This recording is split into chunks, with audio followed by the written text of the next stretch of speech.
warahmatullahi wabarakatuh.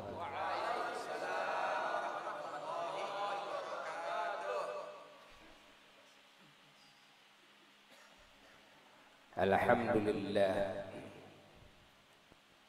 alladzi hadana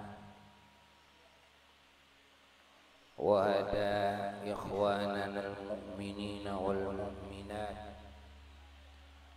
wal muslimina wal muslimat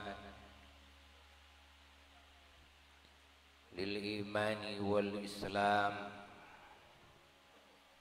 wa hada man syaa min ibadihi lil ihsan.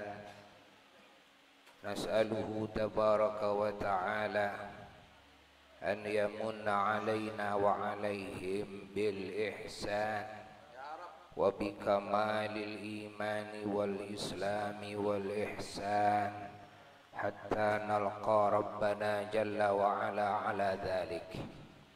Allahumma salli wa sallim wa barik ala sayyidina Muhammad al-fatihi lima ughliq wal khatimi lima sabaq wan nasiril haqqa bil haqq wal hadi ila siratikal mustaqim.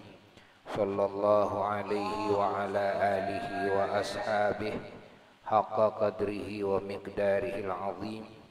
Wala hawla wala quwwata illa billahil aliyyil azim. Amma ba'du fa ya ibadallah, usikum khususan usi nafsi bitaqwallah faqad fazal muttaqun. Para jamaah sekalian, ahli majlis ta'lim, majlis salawat, majlis maulid, majlis zikir, majlis doa, majlis asmaul husna. Ini majlis para ahli ilmu, majlisnya para salihin. Dan ini majlisnya para anbiya dan mursalin alaihimus salatu wassalam. Dan ini majlisnya sayyidul awwalina wal akhirin. Allahumma salli wa sallim wa barik alaihi wa ala alihi wa sahbihi. Kita bersyukur kepada Allah, alhamdulillah, dan di tengah-tengah kita ada habibana yang kita cintai, Al-Habib Saleh hafizahullahu ta'ala wa ra'ah wa mata'ana Allah bituli hayatihi wa nafa'ana bih wa bi'ulumih fidaraini. Dan ada para kesepuhan ulama-ulama kita yang akan terus menambah-nambah keberkahan kepada kita semua, menambah-nambah madad pertolongan dari Allah, menambah-nambah rahmat, menambah-nambah ampunan, menambah-nambah keridhaan, menambah-nambah pertolongan Allah dan anugerah-anugerah dari Allah, baik yang Allah berikan kepada kita saat ini dan yang Allah akan berikan kepada kita setelah ini sampai tiada batasnya. Semoga kita menjadi ahli anugerahnya yang abadi. Kita akan meneruskan pembahasan keilmuan, yang mana pembahasan keilmuan ini ada yang menyangkut keyakinan, keimanan, ada yang menyangkut syariat Islam, ada yang menyangkut ihsan, adab dan akhlak. Dan ini merupakan anugerah yang Allah berikan kepada kita melalui baginda Nabi besar Muhammad sallallahu alaihi wa alihi wasallam, yang tidak Allah berikan kepada umat rasul-rasulnya yang terdahulu.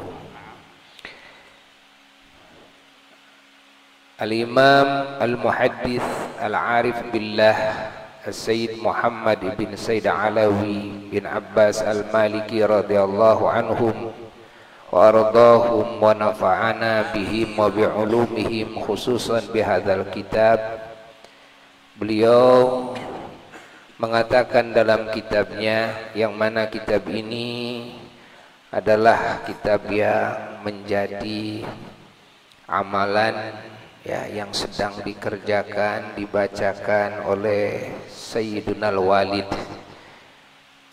oleh guru kita semua yang kita cintai, yang kita muliakan, yang kita harapkan keberkahannya terus mengalir kepada kita dan kepada umat, dan kita harapkan syafaatnya kelak. Semoga beliau menarik tangan kita yaumul qiyamah. Sayyidil Walid Al-Habib Ali bin Abdurrahman bin Ahmad bin Abdul Qadir As-Segaf radhiyallahu anhum ajma'in, yang mana Al-Fakir hanyalah sebagai khadim yang mutabarrik, yang terus akan mengambil barakah dari beliau. Semoga mendapatkannya. Al-Imam As-Sayyid Muhammad bin Said Alawi, beliau berkata, rabi'an, keistimewaan umat Kangjeng Nabi Muhammad SAW yang keempat, yusrus syariati al-muhammadiyyati, adalah kegampangan syariat, kegampangan syariat Kangjeng Nabi Muhammad sallallahu alaihi wasallam. Wa min khasaisi hadhil ummati, dan di antara keistimewaan umat ini, yakni umat Kangjeng Nabi Muhammad sallallahu alaihi wasallam, anna syari'ataha, sesungguhnya syariat umat Islam ini, aisarus syara'i'i, adalah syariat yang paling gampang, yang paling enteng di antara semua syariat yang Allah taklifkan, Allah tuntutkan kepada semua umat para rasul terdahulu. Wadzalika, dan itu binassil Qur'ani, adalah dengan nas Quran, bukan ra'yu ya, tapi nas Quran langsung, yakni langsung difirmankan oleh Allah Jalla Jalaluhu wahdah dalam Qur'annya. Fama min faridatin, maka tidaklah ada dari kefarduan apapun ya, dalam kefarduan minal faraidi, dari kefarduan dalam Islam, illa wa yassaraha Allah subhanahu wa ta'ala, terkecuali Allah menggampangkannya. Tidak ada satupun kefarduan yang difardukan oleh Allah kepada hamba-hambanya daripada umat Kangjeng Nabi Muhammad sallallahu alaihi wasallam, terkecuali Allah menggampangkannya. Masya Allah. Allah yaftahu babar rukhsati wal udri fiha, Allah membuka pintu rukhsah ya, kebolehan dan Allah membuka pintu uzur fiha, di dalam kefarduan tersebut. Fakhudh masalan as-salata, ambil contoh salat, kata beliau. Wahia, bahwasanya salat itu ahammu wa a'dhamul faraid, kefarduan yang paling penting dan yang paling besar. Aham dan a'dham, paling penting dan paling besar, paling agung. Bal hiya, Bahkan sholat itu imaduddini adalah tiangnya agama. Wa asasuhul matinu, dan asasnya agama yang sangat kuat, kokoh sekali. Fa innaha ma'adzalika, maka sesungguhnya sholat tersebut beserta itu. Apa itu? Ya, yakni begitu pentingnya, begitu agungnya, dan merupakan tiangnya agama, merupakan asasnya agama yang sangat kokoh. Ja'alallahu ta'ala, namun Allah menjadikan laha ahkaman khassah, menjadikan bagi sholat itu Allah bikin hukum-hukum yang khusus, ya?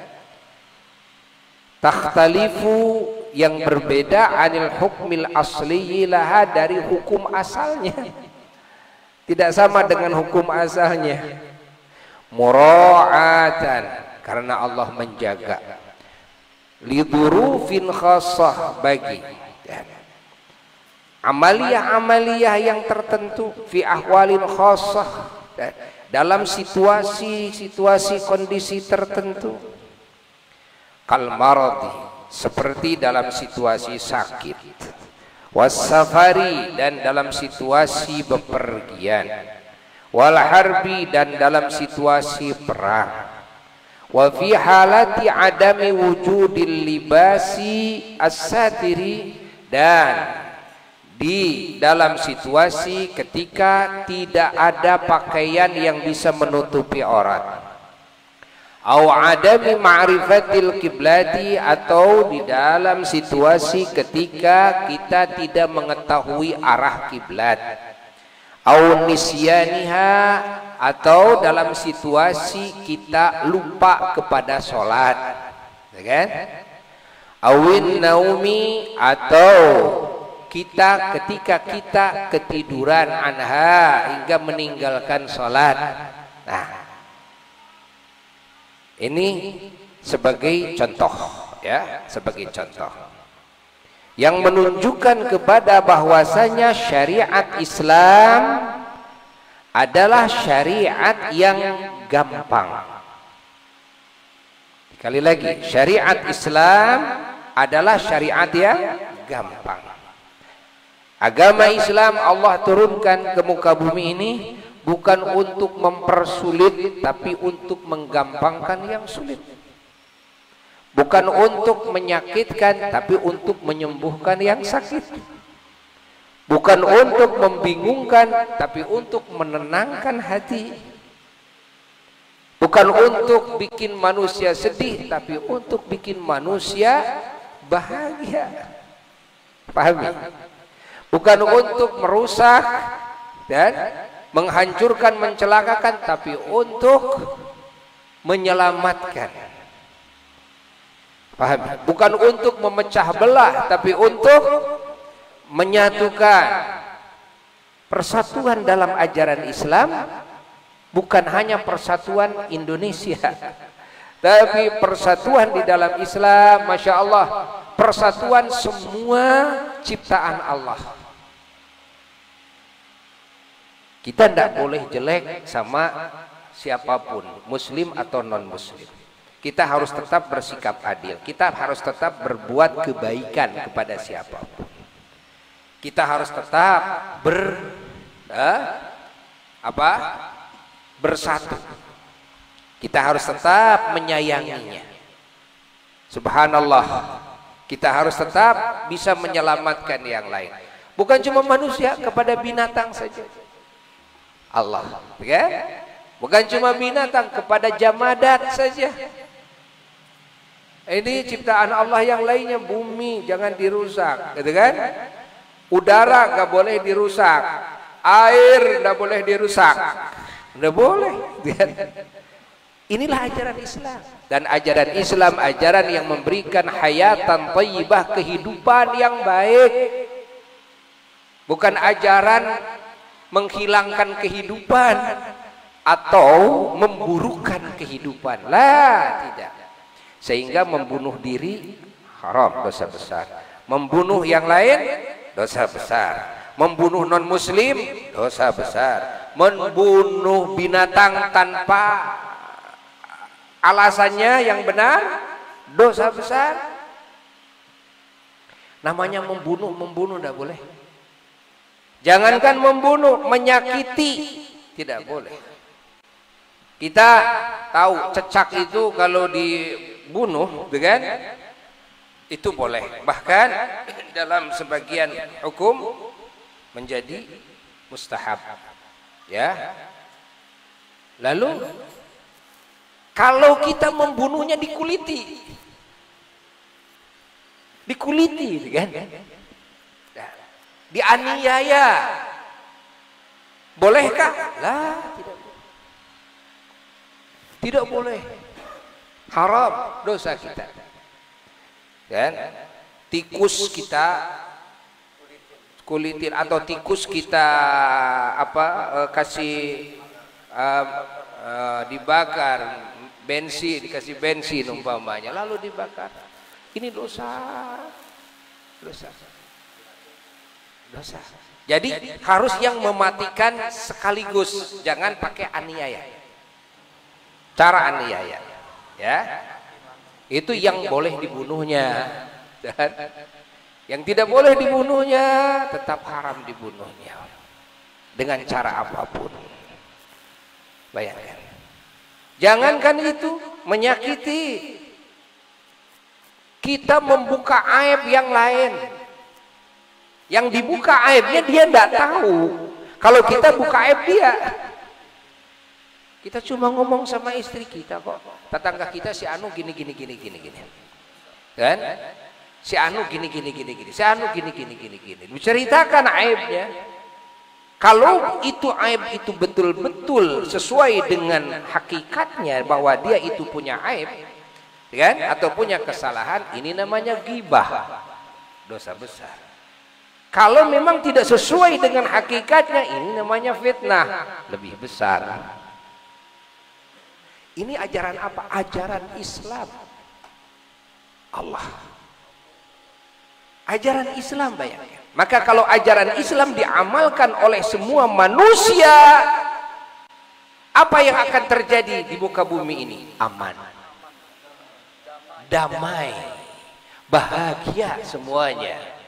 Terjaga jiwanya, terjaga raganya, terjaga hartanya, terjaga kehormatannya, terjaga akalnya, Allah terjaga kesehatannya. Ini ajaran Islam. Subhanallah, subhanallah. Segala perintah Allah semuanya menjadi kebaikan kalau dilakukan. Maka kalau kita dalam menjalankan agama ini terus menemukan apa yang menjadi hal yang bertolak belakang dengan apa yang barusan disebutkan, ada apa dengan saya? Kita harus bertanya-tanya, ada apa ini dengan saya? Harusnya saya ini tenang, tapi saya tidak tenang-tenang, padahal duit punya. Pabrik punya, ya kan? Rumah punya, jabatan punya, tapi hati saya tidak tenang. Ada apa ini dengan saya? Ya kan? Ada apa dengan agama yang saya lakukan? Kalau agama pasti akan melahirkan kepada segala kebaikan, tapi ketika kita menemukan berbeda dengan apa yang dijanjikan oleh Allah, yaitu segala kebaikan, maka kita harus bertanya-tanya. Maka orang-orang yang beriman, jikalau menemukan apa saja yang tidak sesuai dengan janji Allah, langsung introspeksi diri. Introspeksi diri. Merenung. Kewajiban apa yang saya tidak lakukan. Atau mungkin saya melakukan tapi saya tidak benar dalam melakukannya. Sholat saya suka, barangkali dalam sholat saya tidak sesuai dengan apa yang diisyaratkan oleh Allah dan Rasulullah Sallallahu Alaihi Wasallam dalam sholat, kan? Saya puasa tapi barangkali puasa saya tidak sesuai. Saya sering wirid itu wirid ini barangkali tidak sesuai dengan apa yang diisyaratkan. Jadi selalu introspeksi orang yang beriman itu. Tidak gampang menyalahkan A, B, C, D dan yang lainnya. Faktor penyebab yang pertama diteliti oleh orang yang soleh ketika menemukan sesuatu yang janggal, yang seolah ini tidak sesuai dengan janji Allah dan Rasulnya Sallallahu Alaihi Wasallam, yang mana tidak mungkin Allah mengingkari janjinya dan tidak mungkin Rasulullah Sallallahu Alaihi Wasallam juga berdusta. Nah, maka orang-orang soleh itu cepat introspeksi diri, cepat introspeksi diri. Karena agama ini akan melahirkan segala kebaikan, akan melahirkan keamanan, akan melahirkan ketentraman, akan melahirkan kedamaian. Bukan cuma bagi orang muslim saja, tapi orang muslim ketika menjalankan Islamnya lalu hidup di tengah-tengah orang yang tidak beriman, maka orang yang tidak beriman akan menerima dampak positif daripada Islamnya. Akan menerima, ingat, dampak positif daripada Islamnya. Sehingga di zaman Rasulullah Sallallahu Alaihi Wasallam mereka masuk Islam, yadkhuluna fi dinillahi afwajan, karena mereka takut dengan pedang Nabi? La, tidak. Apakah karena memang dirayu dengan duit, makanan? Lah, tidak. Mereka berbondong-bondong masuk kepada ajaran Islam justru karena mereka satu melihat, kan, hakikat kebenaran, melihat wujud keindahan yang lahir daripada hasil pengamalannya para sahabat-sahabat Nabi dalam hidupnya, kan? Lalu juga mereka mendengar langsung, ya, bagaimana yang dibicarakan oleh sahabat-sahabat Nabi yang dididik oleh Nabi itu. Begitu indah didengar, karena yang dibicarakan oleh sahabat Nabi penuh dengan ilmu dan penuh dengan hikmah. Tidak pernah orang kafir saat itu mendengar dari lisan sahabat Nabi hal-hal yang buruk. Itulah murid-muridnya baginda Rasulullah Sallallahu Alaihi Wasallam. Para sahabat akhlaknya mengkopi akhlaknya Rasulullah Sallallahu Alaihi Wasallam. Bahkan gaya hidupnya, gerak-geriknya mengkopi gerak-gerik Rasulullah Sallallahu Alaihi Wasallam. Sehingga mereka menemukan sesuatu yang baru di muka bumi ini, yang ini belum pernah mereka temukan sebelumnya. Dan mereka mendengar sesuatu yang mereka belum pernah mendengarnya. Lalu mereka juga mencium, kan, aroma-aroma yang wangi. Masya Allah. Kenapa? Karena dalam syariat Islam aroma wangi itu bagian daripada hal yang disunnahkan. Muslim tidak boleh tercium bau tidak sedap, ya kan? Muslim itu harus tercium aroma wangi yang sedap. Sehingga Nabi, kan, beliau memakruhkan makan bawang, kan? Makan bawang. Makan bawang, ini yang makan bawang jangan dekat-dekat masjid. Artinya harus dibersihkan dulu, kan? Ada apa di balik itu, kan? Apakah bawang ini mencelakakan? Lah, tidak, kan? Tapi ada satu sisi, yang satu sisi ini, kan? Ini jangan sampai muncul. Mungkin dari sisi pengobatan bawang ini sangat bermanfaat. Tapi ada satu sisi yang ini jangan muncul. Apa? Bau. Ya kan? Jangan sampai ada kesan orang beragama Islam ini bau, ya. Ya kan? Agama Islam ini sempurna. Dohirnya harus sempurna, batinnya harus sempurna. Kan? Ajaran Islam ini tidak boleh bahwa di satu sisi amalnya bagus, ucapannya bagus, akhlaknya bagus, tapi bau. Ada tapinya gitu kan? Nggak boleh ada tapinya, harus sempurna semuanya. Zahiran wa batinan, kan? Zahirnya dan batinnya. Subhanallah. Bayangkan oleh kita bagaimana kan kehidupan para sahabatnya Rasulullah sallallahu alaihi wasallam, hari-harinya sahabat Nabi. Masya Allah, yang menjalankan ajaran baginda Rasulullah sallallahu alaihi wasallam, gurunya para sahabat, guru tunggal yang sempurna. Gurunya para sahabat adalah junjunan semua makhluk, imam semua nabi dan rasul. Masya Allah, bisa dibayangkan oleh kita bagaimana akhlaknya sahabat, bagaimana gaya hidupnya para sahabat Nabi semuanya. Subhanallah ya. Semoga kita mendapatkan cahayanya beliau-beliau semuanya. Allah Allah Allah Allah Allah Allah Allah. Jadi ketika kaum-kaum kafirin, baik yang ada di Hijaz maupun yang ada di luar itu,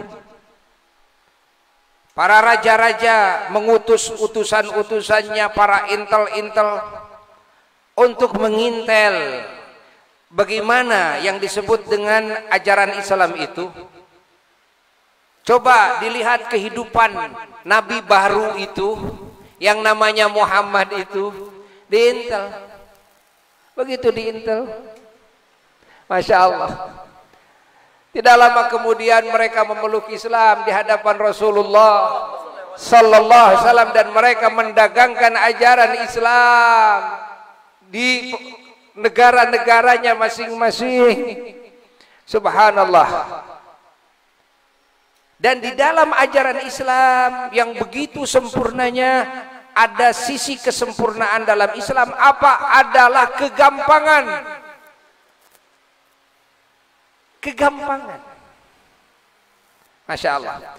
Dalam segala yang difardukan oleh Allah, di sana ada kegampangan.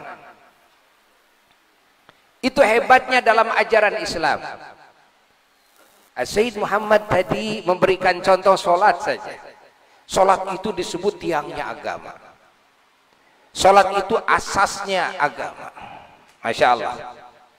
Sholat itu kefarduan yang paling agung. Sholat itu amalan yang paling penting. Ingat. Begitu hebatnya sholat, tapi istimewanya lagi apa? Dan di dalam kefarduan itu ada kegampangan. Subhanallah. Dan Allah subhanahu wa ta'ala memberikan kegampangan bagi hamba-hambanya. Ketika menemukan hak, situasi, kondisi yang ini bisa menyulitkan, maka Allah memberikan kegampangan. Kan? Contoh, Allah kasih sakit.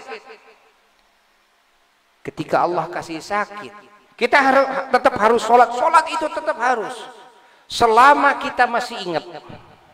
Ya, selama kita masih ingat, kita harus sholat. Tapi saya sakit, lalu apa yang tidak bisa kita lakukan? Saya nggak bisa diri, duduk. Allah kasih kegampangan, duduk. Ya duduk juga saya susah, udah berbaring. Berbaring ke sini, ke pinggir. Ya gak susah, udah terlentang begini, menghadap ke kiblat, ganjel dengan bantal, gitu kan? Ya, sholat. Ini badannya kita gak bisa gerak, ya udah dengan kepala saja, dengan wajah saja. Ya? Ini wajah posisi begini sedang berdiri, ya kan? Lalu kalau begini artinya ruku. Sami Allah liman hamidah. Sujud lebih rendah daripada ruku. Begitu saja. Waduh, wajah juga tidak bisa digerakkan dengan bola mata. Allah.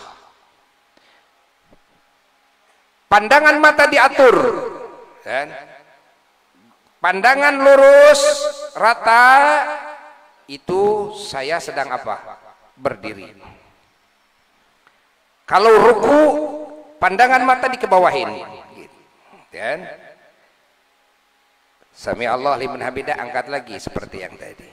Sujud, pandangan mata dikebawahin lagi, melebihi batas tadi pandangan ruku, kan? Lalu salamnya gimana? Salamnya dengan bola mata. Assalamualaikum warahmatullahi wabarakatuh. Assalamualaikum warahmatullahi wabarakatuh. Mata, bola mata tidak bisa gerak. Udah, kita membayangkan sedang sholat. Merem kita. Membayangkan kita sedang berdiri. Allah. Membayangkan kita ruku. Membayangkan kita. Gampang kan? Sampai salam. Masya Allah. Bagaimana saya nggak bisa wudhu? Tayamum. Loh, nggak ada keluarga yang menayamumi saya. Oh, ya udah, kita nggak bisa jalan, tidak wudhu, wala tayamum, sholat saja. Allah. Saya nggak bisa geser dikit pun. Posisi saya tidak menghadap ke kiblat. Nggak bisa geser, nggak ada orang yang bantu saya. Ya sudah, seperti itulah. Kemana saja kita menghadap, niatkan di dalam hati menghadap ke Ka'bah. Gampang bukan? Allah. Subhanallah, bayangkan. Ini sholat saya di rumah, nggak, bajunya punya satu, celana punya satu, terus pas najis, kalau saya cuci dulu nggak keburu ini waktu sholat nih, ya udah dibuka saja, kan? Telanjang, ya telanjang. Sah sholat sambil telanjang, sah. Istri saya juga sama nasibnya seperti saya, berjamaah dengan istri sama-sama telanjang. Allah. Sah, sah. Allah. Gampang bukan? Gampang. Apa susahnya? Kan? Apa susahnya dalam agama ini? Kan? Allah. Bahkan kalau kita lupa waktu sholat, kan? Ketika kita lupa, dimaaf oleh Allah. Kita lagi kerja dari pagi terus kita ngantor, ngotak-ngatik komputer dan sebagainya. Pas kedengaran azan, kita mau sholat duhur, ternyata adzan asar. Kita ketinggalan sholat duhur. Nggak sholat duhur. Tanyakan kepada diri kita, kita pernah ingat gak itu sudah masuk waktu duhur atau belum, kan? Oh ya, nggak ingat saya, ingat-ingat asar, sudah dimaaf oleh Allah, sholatlah ketika ingat, qadha, gitu kan? Subhanallah. Kita ketiduran. Tuh, kerja sampai jam 2 malam, kan? Lalu kita istirahat, kita tidur. Begitu ketiduran bangun jam 7. Nah, tanyakan kepada kita, waktu tadi sudah masuk waktu subuh, pernah ingat enggak? Ya enggak ingat. Saya ingat jam 7, kan? Pagi. Maka tidak dosa bagi kita. Dan tinggal kita melakukan sholat. Kalau kita sudah bangun, ya lakukan sholat. Sholat subuh jam 7. Qadhaan. Qadha. Allah. Ini dalam sholat. Ini dalam sholat. Apalagi dalam sholat Jumat. Ada lagi dalam sholat Jumat keringanan. Kan? Ketika apa? Ketika kita dalam bepergian, walaupun bepergiannya tidak 2 marhalah, cuma beda kampung, kan? Kalau kita keluar dari batas kampung kita sebelum subuh, kan? Masuk ke kampung kita yang ke kampung saudara kita atau teman kita umpamanya, kan? Itu pada hari Jumat, kan? Maka bagi kita tidak ada kewajiban melaksanakan Jumat, kan? Yang ada kewajiban sholat duhur. Namun kalau kita sholat Jum'ah, ya gugur sholat duhurnya. Gak usah sholat duhur lagi, kan? Kecuali kalau di sana memang kampungnya kampung yang sholat Jumatnya di kampung tersebut ta'addud, lebih dari satu masjid jami', itu kan? Maka dalam mazhab Syafi'i, itu kan? Imma nanti jadi wajib mu'adah salat duhur, wa imma ya minimal sunnah mu'adah dengan salat duhur. Tapi tetap Jumat ini bagi yang bepergian, ingat, yang keluar dari batas kampungnya sebelum subuh. Sebelum apa? Sebelum subuh. Maka bagi dia tidak ada kewajiban salat Jumat. Artinya kalau dia tidak salat Jumat dengan sengaja, apakah dosa dia? Lah, tidak. Saya ngantuk, saya mah gak akan Jumatan, nanti aja salat duhur. Kan? Ini keringanan dari Allah. Ingat, ini keringanan. Ini sholat Jumat. Bagaimana orang meninggalkan sholat Jumat? Berapa banyak hadis-hadis Rasulullah SAW yang mengecam, mengancam dengan keras, dengan ancaman Allah, siksaan yang begitu dan hebat bagi orang yang berani meninggalkan Jumat. Tapi ada kalanya, kan? Yang begitu, masya Allah, ancamannya keras bagi sebagian orang, dan bagi dia tidak jadi ancaman itu, nggak ada. Allah tuh, dan Allah menibankan perintahan dan meribankan larangan ini, ya, oleh Allah diatur umurnya, masya Allah. Kalau umurnya belum balik, maka segala yang diwajibkan tidak wajib baginya. Segala yang diharamkan enggak dosa kalau dia lakukan. Kalau belum balik. Ukuran balik gimana? Balik itu, kan? Ukuran yang Allah ciptakan, kan? Ukuran untuk kesempurnaan akal. Kesempurnaan akal. Itu Allah kasih tanda dengan balik. Ya. Laki-laki baliknya gimana? Perempuan baliknya gimana? Laki-laki baliknya kalau dia sudah keluar air mani, sperma, kan? Nah, dia kalau sudah keluar sperma, ketika dia umurnya sudah menginjak 9 tahun, kan? Kalau keluar sperma, ya, itu balik. Belum keluar sperma 10 tahun belum baik, 11 tahun, 12 tahun, 13 belum balik kalau belum keluar sperma. Dan tapi kalau sudah 15 tahun, kan?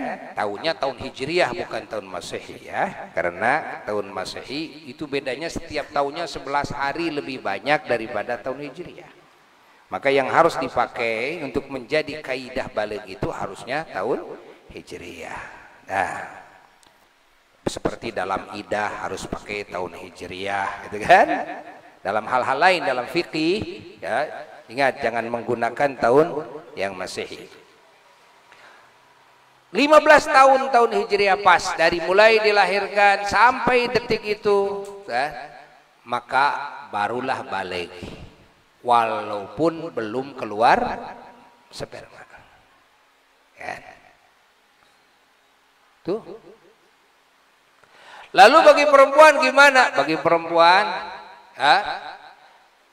sama dengan laki-laki dari sisi keluar sperma. Ada tambahnya kalau perempuan, kalau keluar head. Karena laki-laki enggak head. Ya. Kalau perempuan keluar darah head itu dari kapan sih bisa keluar? Dari usia 9 tahun juga. Ya. Kalau keluar headnya di usia 8 tahun itu enggak dihitung head. Ya, ini dari 9 tahun juga patokannya, kaidahnya, ya. Lalu 10 tahun belum keluar sperma, belum keluar head, 11 tahun, 12 sampai 15 tahun persis seperti laki-laki tadi.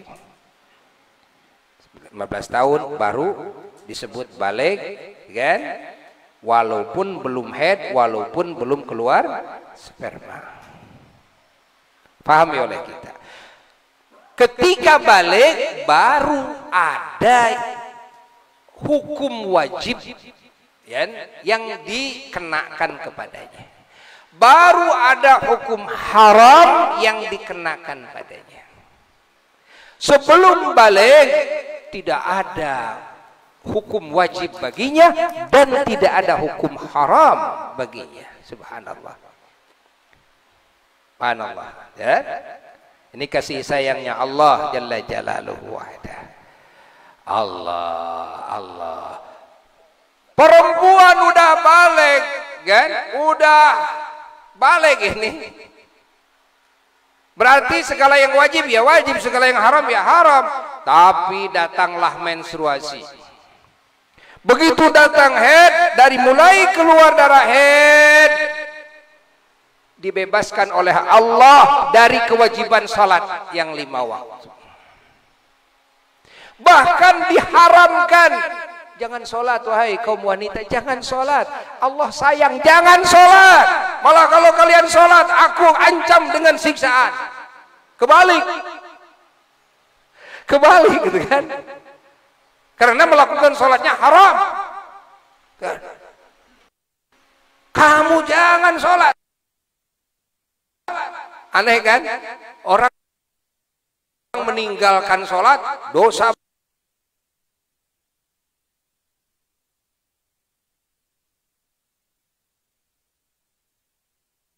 besar. Ini ada orang yang meninggalkan sholat masuk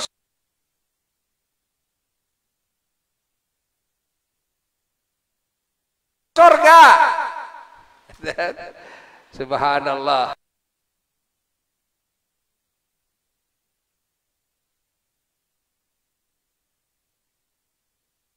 Bahkan kalau sholat dipaksakan bisa diancam dengan neraka.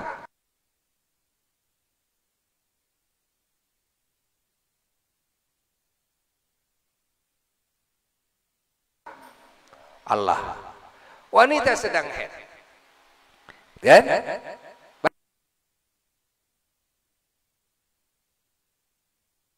Bayangkan oleh kita ini.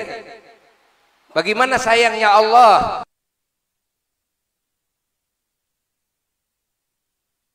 kepada kita.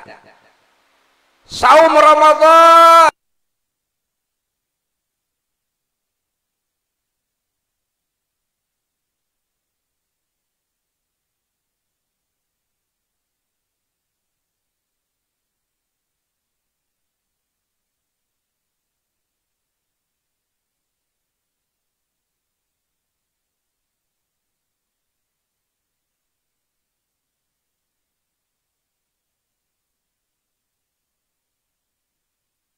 Jangan haram, jangan. Insyaallah. Jangan. Yang lain, laki-laki masuk masjid, bagi perempuan jangan. Yang lain baca Quran, ada yang sehari sekian juz dan sebagainya. Bagi yang haid jangan. Allah sayang. Ini sudah Allah sayang, malah kamu maksain diri, merasa lebih bagus, padahal yang kamu lakukan itu hal yang menjadikan Allah murka. Jangan baca Quran. Bawa aja, bawa Quran. Oh jangan bawa juga, jangan bawa Quran, jangan, udah. Ganti saja dengan sholawat, ganti saja dengan suami, urus tuh suami. Tanah itu gampang. Bayangkan kalau lagi haid lalu harus sholat, repot. Lagi nifas apalagi, ya kan, baru melahirkan, lagi sakit, repot banget, akan berat rasanya. Dan yang nifas harus sholat, ya, yang haid keluar darah, yang nifas keluar darah, otomatis kekuatannya menurun, gitu kan. Lalu di bawah saum, gitu kan. Tuh, ini logikanya saja, logikanya. Allah. Bayangkan. Allah. Allah, Allah. Dan orang lagi bepergian saum Ramadan. Orang lagi bepergian, asal keluar dari kampungnya, batas kampungnya sebelum subuh, kan? Sebelum subuh, kita kan sudah niat saum besoknya, sudah nawaitu sama godin. Kita mau berangkat ke Bandung dari sini, contohnya, kan? Ada 2 marhalah pokoknya ya, kira-kira 80, 82, 84, 86 gitu kan. Itu sudah masuk 2 marhalah dan ikhtilaf di antara penentuannya secara akurat di dalam fikih. Nah, contohlah dari sini kita mau ke Bandung contohnya. Kita lagi sudah nawaitu sama godin, sudah sahur kok gitu, mangan sahur.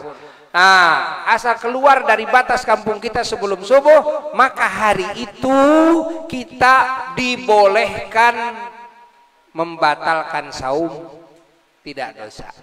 Walaupun dalam keadaan kita tidak lapar. Allah.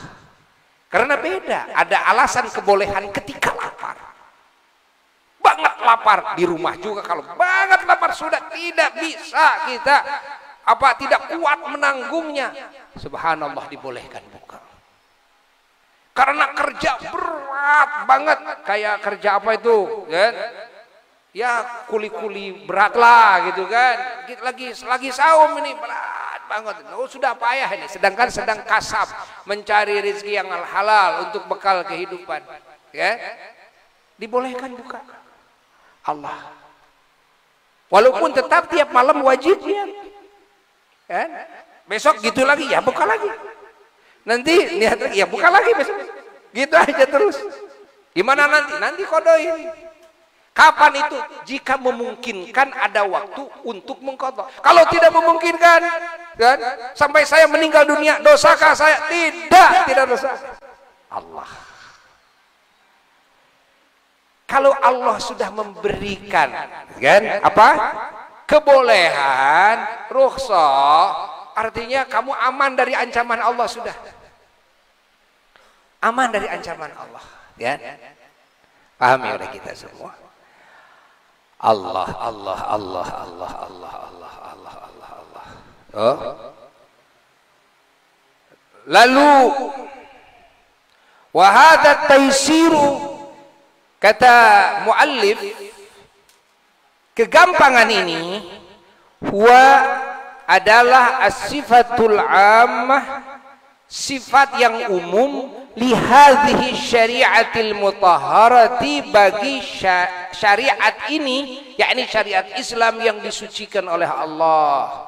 Artinya bukan hanya dalam urusan sholat saja, bukan hanya urusan dalam saum saja, bukan hanya urusan dalam zakat, dalam haji, dalam itu saja, tapi bagi seluruh, ingat, bagi seluruh item-item syariat Islam, dalam segala hal, di sana kita akan menemukan kegampangan.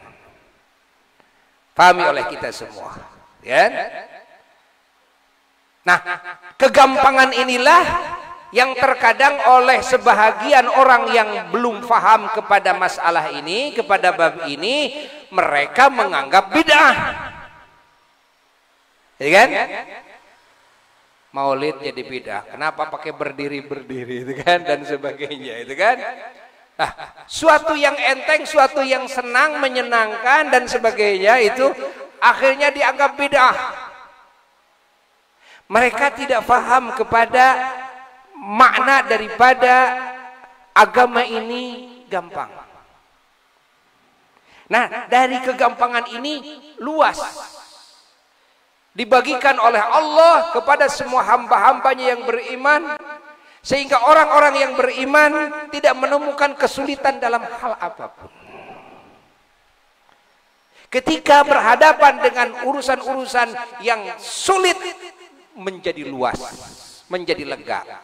Pertama, dengan hukum najis begini, kan? Doh, ada najis, ya kita cuci, kan? Lalu tiba-tiba tempat masjid kita kejatuhin Bukan. Apa kotoran-kotoran, apa-apa burung umpamanya segala macam banyak sekali. Sehingga sulit bersihin, datang lagi, bersihin, datang lagi. Sulit kita? Sulit.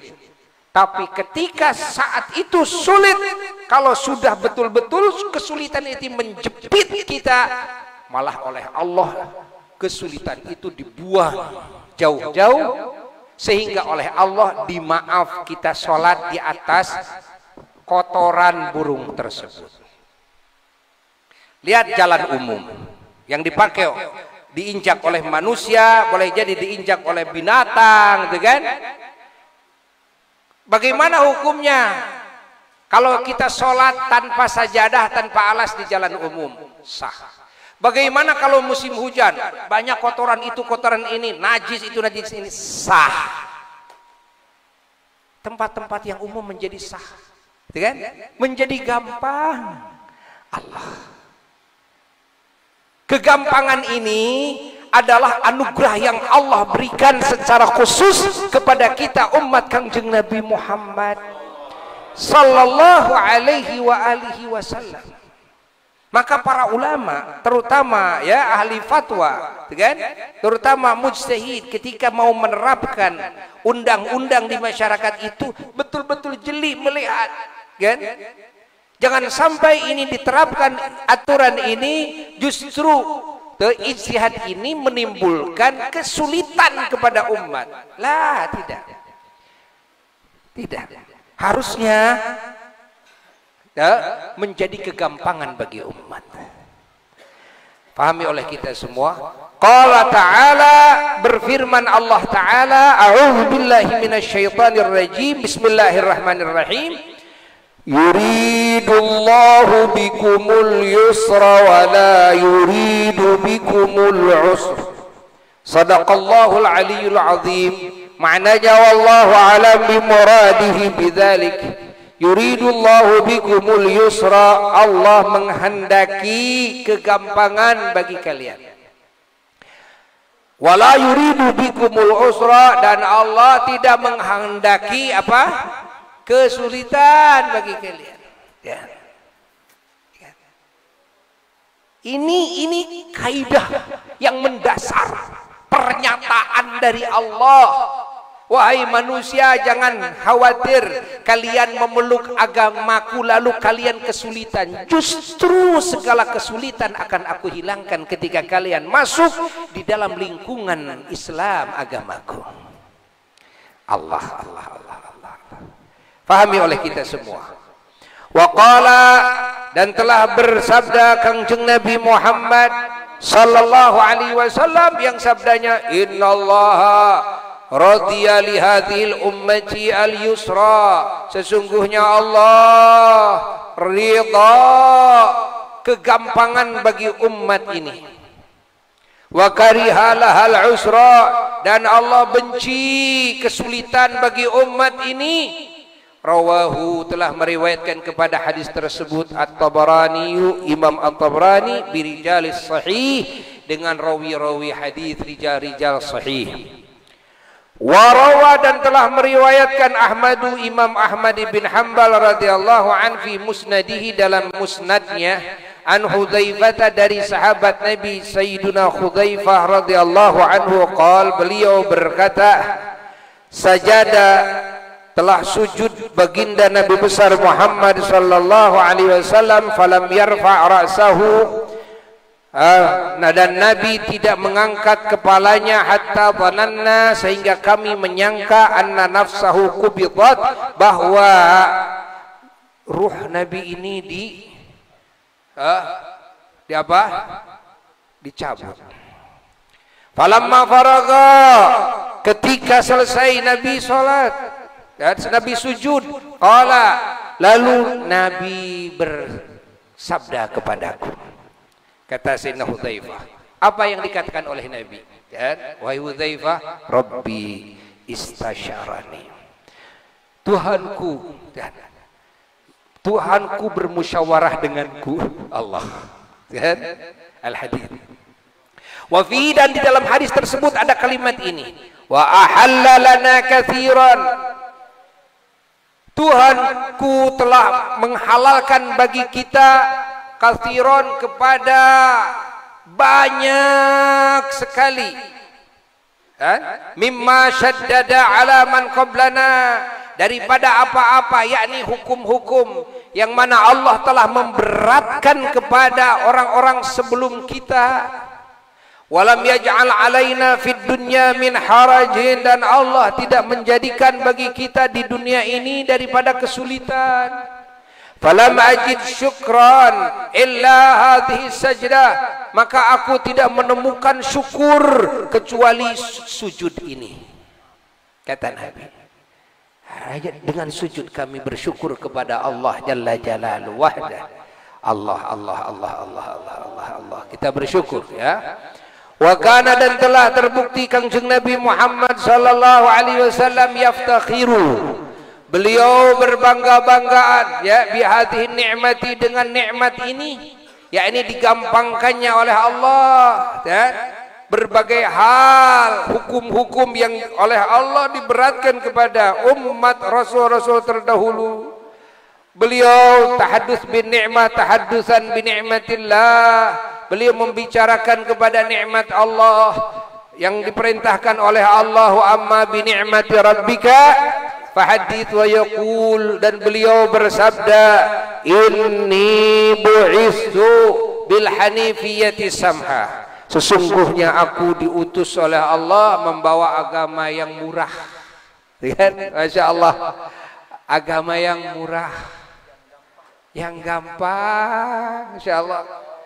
Allah wa yusi bidzalika, dan Rasulullah sallallahu alaihi wasallam berwasiat kan, mewasiatkan kegampangan tersebut, bu'utsahu, kepada utusan-utusan beliau kan, yang diutus oleh beliau, wa rusulahu, dan utusan-utusan beliau kan, rasul-rasul beliau, fayaqulu lahum, berkata baginda Rasulullah SAW kepada mereka para utusan-utusannya, basyiru, wasiat Nabi, kalian harus memberikan kebahagiaan, membahagiakan yang lain, membahagiakan manusia, wala tunaffiru, dan kalian jangan menjadikan manusia kabur ya, jangan menakut-nakuti yang lain, ingat. Wayassiru, dan gampangkan urusan-urusan umat, wala tu'assiru, dan jangan dipersulit oleh kalian. Ini wasiat Nabi ketika Nabi mau mengutus sahabatnya siapa saja yang diutus ke kota anu, diutus ke daerah anu, diutus ke negeri anu. Wasiat Nabi selalu, Nabi katakan yassiru wala basyiru wala tunaffiru, yassiru wala tu'assiru. Ini wasiat baginda Rasulullah sallallahu alaihi wa alihi wasallam. Wa hadhihi, dan ini kan, kaidah ini, Masya Allah, kegampangan ini, hiya al-qaidatul kubra, ini merupakan kaidah yang begitu besar sekali, fi takali fi hadhil aqidah kulliha, di dalam semua tuntutan-tuntutan akidah ini seluruhnya. Masya Allah, ini kaidah yang begitu besar sekali. Fahia, bahwasanya kaidah ini muyassaratun, fahia, bahwasanya takalif ini, fahia, maka bahwasanya tuntutan-tuntutan ini muyassaratun, digampangkan oleh Allah, wala usra fiha, dan tidak ada kesulitan di dalam takalif, dalam tuntutan-tuntutan dalam agama. Wahia, dan bahwasanya ini tuntutan-tuntutan tuhi lil qalbi, memberikan wahyu kepada hati kita, hati manusia, alladzi yatadzawwaquha, yang merasakannya kan, kepada tuntutan tersebut, bisuhulati, memberikan wahyu kepada kita, ilham kepada hati kita terhadap kegampangan, waslul yusri ya, dan juga kegampangan fi akhdil hayati kulliha, di dalam menggarap kehidupan seluruhnya.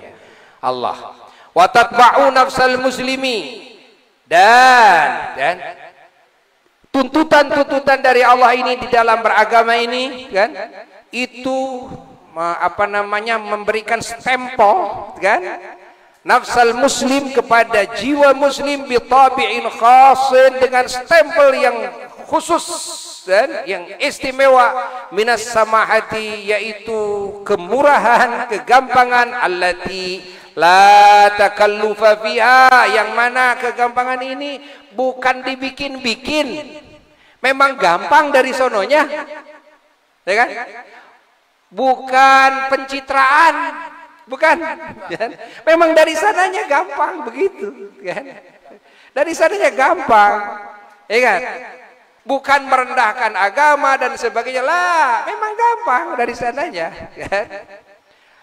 Wala taqida, ingat, dan di dalam syariat kita ini takalif ini, tuntutan-tuntutan yang Allah tuntutkan kepada umat Kangjeng Nabi Muhammad sallallahu alaihi wasallam, wala taqida, dan tidak ada pengukuhan mimma, daripada apa-apa, yakni hukum-hukum kana yang telah ada alaman qablahum, atas orang-orang sebelumnya mereka umat Kangjeng Nabi Muhammad sallallahu alaihi wasallam, minal umami, yakni dari umat-umat nabi-nabi terdahulu. Bukan hukum yang diterapkan kepada umat nabi terdahulu yang di sana ada sebagian qadhiyah, ketentuan hukum yang berat bagi umatnya, lalu dikukuhkan dalam syariat Islam, lah, malah banyak yang diganti oleh Allah, banyak yang diganti oleh Allah, sehingga Allah Ta'ala ketika mengganti, Allah menjamin dan menyatakan kepada kita, manansakh min ayatin aw nunsiha na'ti bi khairim minha misliha. Allah. Kegampangan dari Allah yang harus kita syukuri, harus kita syukuri, kita harus banyak muji kepada Allah. Terima kasih ya Allah atas hidayah Engkau kepada kami semua dan kepada saudara kami muslimin muslimat, hidayah kepada Islam, aturan dalam hidup kami yang begitu gampang.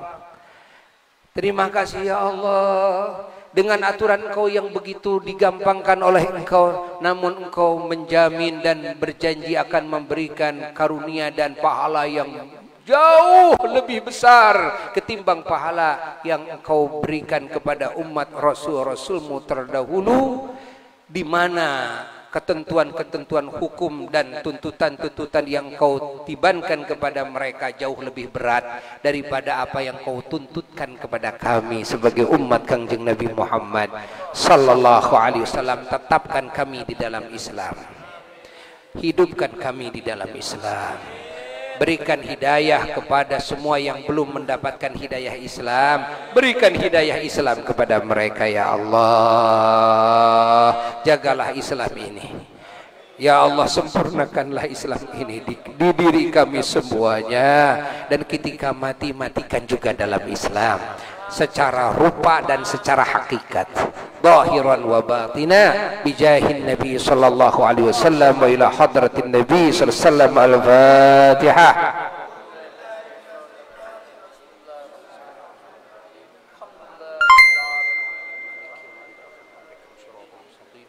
صراط الذين أنعمت عليهم غير المغضوب عليهم ولا الضالين رب اغفر لي آمين. Semoga manfaat ya. Sekian dari Al-Faqir. Wassalamualaikum warahmatullahi wabarakatuh.